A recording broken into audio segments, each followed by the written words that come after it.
تو کہتا ہے اب الحمدللہ ہمیں سکون ہے۔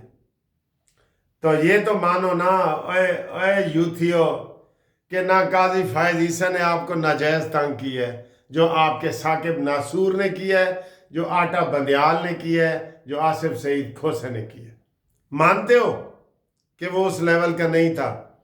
اور پھر جو فیض حمید نے کیا ہے، جو قمر جوید باجوہ نے کیا ہے، وہ آصف منیر نے نہیں کیا۔ یہ مانتے ہیں آپ؟ نہیں مانو گے تسی قسم چکی ہوئی کہ کوئی سیدھی گل مننی نہیں، ٹیڑھی گل مننی ہے، سیدھی نہیں مننی، بس اے تسی قسم چکی ہوئی ہے نا۔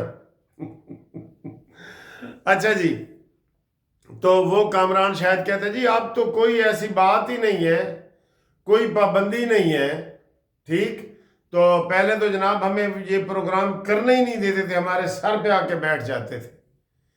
تو سر جی سید آصف منیر صاحب، قوم آپ سے پوچھ رہی ہے کہ جناب فیض حمید دا بھی ٹنٹا گول کرو تے سانو دسو، سانو بھی دس کوئی پاسا کہ اساں ڈھولا کتھے وجاں، کیا بن رہا ہے قاضی اس فیض حمید کا، کیا بن رہا ہے؟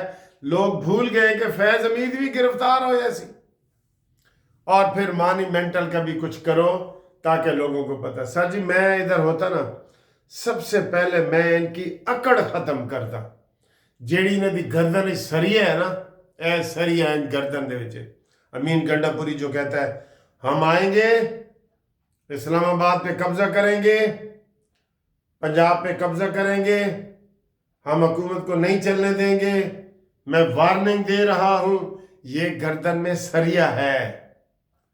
ورنہ یہ کہے کہ سر جی بس اسی تے کسی نو کچھ نہیں کہنے دے، سانو زندہ رہن دو۔ امین گنڈا پوری آپ کو بھی بتا رہا ہوں، یہ جو آپ جو کفن پہن کے آ رہے ہیں نا، تجھے کسی نے دوبارہ وزیر اعلیٰ بھی نہیں بنانا۔ اب تو وزیر اعلیٰ بن گئے ہو نا، تو آرام سے کرتے تو تیری اور بات تھی، لیکن تم جو دانت نکال رہے ہو اور شہد کی بوتلیں عام کر رہے ہو نا، تجھے دوبارہ کسی نے وزیر اعلیٰ نہیں بنانا۔ یہ تیری لاٹری نکلی ہے، ٹھیک ہے؟ اچھا جی، اسی طریقے سے یہ سلمان اکرم راجہ ہم اسلام آباد بند کر دیں گے، اور سر جی اس کے اوپر بھی بنتا ہے، آپ پتہ ہے نا، یہ مریم نواز کے اوپر ایک FIR کرانے کی کوشش کی ہے کہ اس نے کہا ہے جی کہ ایک فتنہ پارٹی ہے، نام بھی نہیں لیا ان کا۔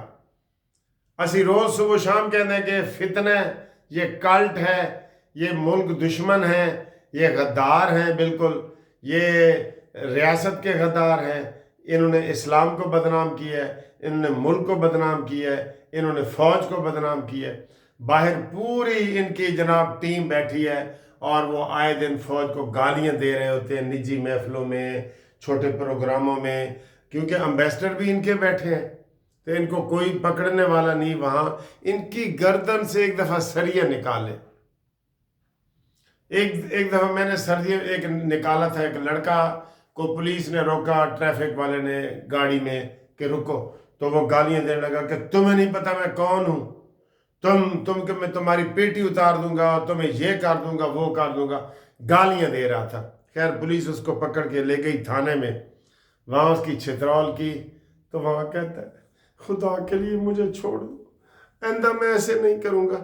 اس طرح کا میں ان کا سریہ نکالنا چاہتا ہوں، اس طرح کا سریہ جو ان کی گردن میں ہے۔ جمہوریت کی باتیں یہ نہیں کرتے، جمہوریت کی باتیں، اس طرح کا سریہ میں ان کا نکالنا چاہتا ہوں۔ کاش کوئی ہو جو ان کا اس طرح کا سریہ نکالے۔ کیا میں ٹھیک نہیں کہہ رہا؟ ان کا سریہ ابھی نہیں نکلا کیونکہ سزا کسی کو نہیں ہوئی۔ پوری دنیا میں یہ قاضی فائز عیسیٰ اور نواز شریف کے حوالے سے پوری دنیا میں بدنامی گئی ہے نا، اور کتنے 4 یوتھڑ تھے، 4 یوتھیے تھے جنہوں نے وہاں نعرے لگائے اور گاڑی کے شیشے توڑنے کی کوشش کی، ٹھیک ہے؟ تو ان کے خلاف کوئی کارروائی ابھی تک ادھر نہیں نہ ہوتی۔ مظاہر نقوی کے خلاف، جسٹس کے خلاف کارروائی نہیں ہوئی، اعجاز الحسن کے خلاف نہیں ہوئی۔ جن کی ضمانتیں ہو جاتی ہیں نا، اگر حکومت پیروی کرے نا، سیشن جج ضمانت لے تو وہ ہائی کورٹ میں اپیل کرے، ہائی کورٹ لے تو سپریم کورٹ میں اپیل کرے، یہ حکومت کا کام ہوتا ہے، لیکن ادھر کوئی اپیل نہیں کرتا۔ پھر تسی آپ کہندے ہو کہ بوٹا پھر گالا کیوں کٹ دے. ان کی گردن سے سریے نکالیں اور یہ جو کل سے پھر احتجاج کر رہے ہیں نا ان کو سر جی ان کی گردن سے سڑیاں نکالیں ان کی گردن سے. یہ ایک ایک بات پہ ان کے ایف آئی آر بنتی ہے. لیکن سر جی کوئی ہو نا جو بلی کے گلے میں گھنٹی باندھے. کاش کوئی بلی کے گلے میں گھنٹی باندھنے والا ہو. اللہ حافظ.